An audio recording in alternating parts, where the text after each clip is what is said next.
இன்னைக்கு வீடியோல எத பத்தி போறோம்னா, நம்ம புதுசா எஃப்எம்சி பிராண்ட்ல லான்ச் பண்ணியிருந்திருக்கக்கூடிய ஒரு பூச்சிக்கொல்லிய பத்தி தான் பார்க்க போறோம். அதாவது ஜெடலிஸ் அப்படிங்கிற ஒரு பூச்சிக்கொல்லி தான்.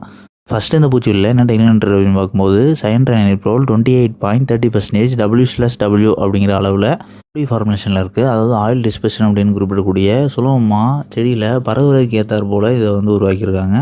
அதாவது இந்த பூச்சிக்கொல்லி வந்து வேகமாக பயிர்களில் ஊடுருவி செயல்படுறதுனால இது வந்து ரெயின்ஃபாஸ்ட்னஸுக்காக தயாரிக்கப்பட்ட பூச்சிக்கொல்லி அப்படிங்கிறதுனால இதில் வந்து இந்த மாதிரி ஓடி ஃபார்மேஷனில் உருவாக்கியிருக்காங்க. ஸோ இந்த பூச்சிக்கொல்லி நம்ம ஸ்ப்ரே பண்ணதுக்கு பிறகு குறைஞ்சது 2 மணி நேரம் மழை எதுவும் பெய்யாமல் இருந்து அதுக்கப்புறம் மழை பெஞ்சாலும் கூட பூச்சிக்கொல்லியோட ரிசல்ட் வந்து 100% பயிர்களில் தென்படும். ஸோ அதுக்காக தான் இது வந்து ஓடி ஃபார்மேஷனில் இருக்குது.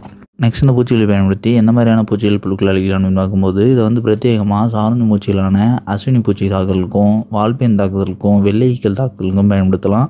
அண்ட் இது இல்லாமல் புழுக்கள்னு பார்க்கும்போது எல்லா வகையான பயிர்களையுமே சேதப்படுத்தும் இலை புழுக்களாக இருக்கட்டும், அதாவது பச்சை புழுக்கள் அண்ட் இலைச்சுரா